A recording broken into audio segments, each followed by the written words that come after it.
Alors bonjour à tous, heureux de vous retrouver chers amis en ce début de semaine, lundi 13 janvier 2025, 16h, 13h du Québec. Merci à ceux qui sont abonnés, ceux qui ne le sont pas fait là maintenant. Merci à ceux qui m'envoient des liens, des messages toujours pertinents, intelligents et très appréciés. Merci à ceux qui vont commenter la vidéo, dites-moi que vous regardez, qui vont écraser le petit pouce en l'air et la partager. Imaginez-vous que le plus grand rassemblement religieux au monde est en cours, vient de commencer et les chiffres sont stupéfiants. Des millions de fidèles hindous se baignent dans des eaux sacrées alors que le plus grand rassemblement religieux du monde commence dans l'État de l'Uttar Pradesh, dans le nord de l'Inde. Je vais voir si je peux avoir des images. A large crowd of Hindu devotees as the world's biggest religious festival kicks off. The massive gathering is held in northern India in the city of Prayagraj. Donc, on peut voir ici des images. 400 millions. 400 millions d'hindous sont attendus dans ce festival sacré de dévotion.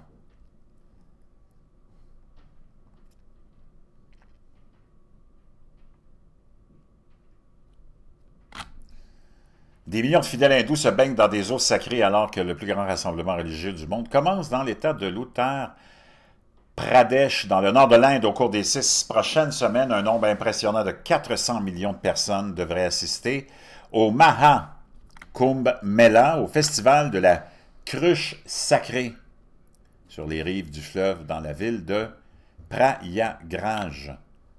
Tous les 12 ans, le festival porte le préfixe Maha, qui signifie grand, car il s'agit du plus grand rassemblement de la Kumbh Mela qui se tient tous les 3 ans dans l'une des 4 villes.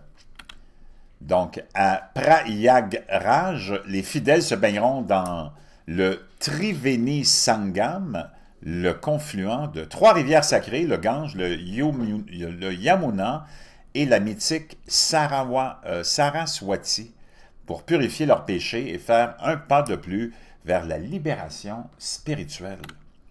Donc, ça s'inspire de la mythologie hindoue et de la légende des démons et des dieux qui se battent pour une cruche contenant l'élixir d'immortalité. Au cours du combat, 4 gouttes de la cruche sont tombées sur terre. Donc, c'est les 4 villes, j'imagine, qui accueillent le festival à tour de rôle. Le premier ministre indien et chef du Bharatiya Narendra Modi a invité des personnes du monde entier à assister au festival, reconnu par l'UNESCO en 2017 comme patrimoine culturel immatériel de l'humanité. Les autorités promeuvent l'événement non seulement comme un rassemblement religieux, mais aussi comme un spectacle culturel qui a attiré par le passé des stars de Bollywood et d'Hollywood. Wow! Environ 400 millions de personnes devraient assister à ce rassemblement festival religieux. Dimanche, Yogi Adityanath, prêtre vêtu de safran, devenu ministre en chef de l'Uttar Pradesh, connu pour sa rhétorique provocatrice contre les musulmans, a déclaré que des millions de personnes s'étaient déjà baignées dans les eaux sacrées du Sangam, anciennement connu sous le nom d'Allahabad, a été renommé par Adityanath en 2018, une décision qui visait à reconnaître l'identité de la ville en tant que destination spirituelle pour les pèlerins hindous. L'abandon du nom de Allahabad, donné à la ville par l'empereur Moghol Akbar, était un geste symbolique en accord avec les ambitions de Modi de transformer l'Inde d'un État laïque et pluraliste en une nation de et pour la foi hindoue. Le festival de cette année a nécessité des années de planification et des millions de dollars pour construire des installations adaptées à l'afflux de visiteurs. Cette ville-là qui abrite normalement 6 millions de personnes. Environ 160 000 tentes, 150 000 toilettes et une canalisation d'eau potable de 1249 km ont été installées dans une ville de tentes temporaire couvrant 4000 hectares, soit environ la taille de 7500 terrains de football. En 2013, des dizaines de personnes ont été tuées et blessées lors d'une bousculade dans une gare ferroviaire alors que des pèlerins se rassemblaient dans la ville De tels incidents meurtriers lors de rassemblements religieux en Inde ne sont pas rares et mettent souvent en évidence l'absence de mesures de contrôle des foules et de sécurité adéquates.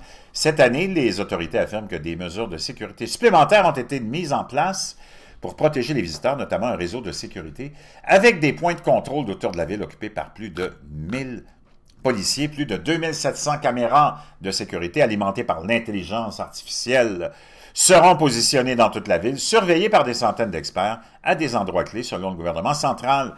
Des drones aériens assureront une surveillance aérienne et pour la première fois, des drones sous-marins capables de plonger jusqu'à 100 mètres seront activés pour assurer une couverture 24 heures sur 24, a ajouté le gouvernement. Un grand nombre de pèlerins devraient se rendre dans la région en train. C'est pourquoi les autorités ont ajouté 3000 trains spéciaux et 13 100 services ferroviaires. Wow! 14 nouveaux viaducs et passagers souterrains, 11 nouveaux couloirs routiers, 7000 bus, 550 navettes, 7 nouveaux arrêts de bus et 30 ponts flottants ont également été ajoutés pour améliorer la connectivité. Quelle histoire, hein? Tout un rassemblement, plus de 400 millions. Quelque chose de spectaculaire.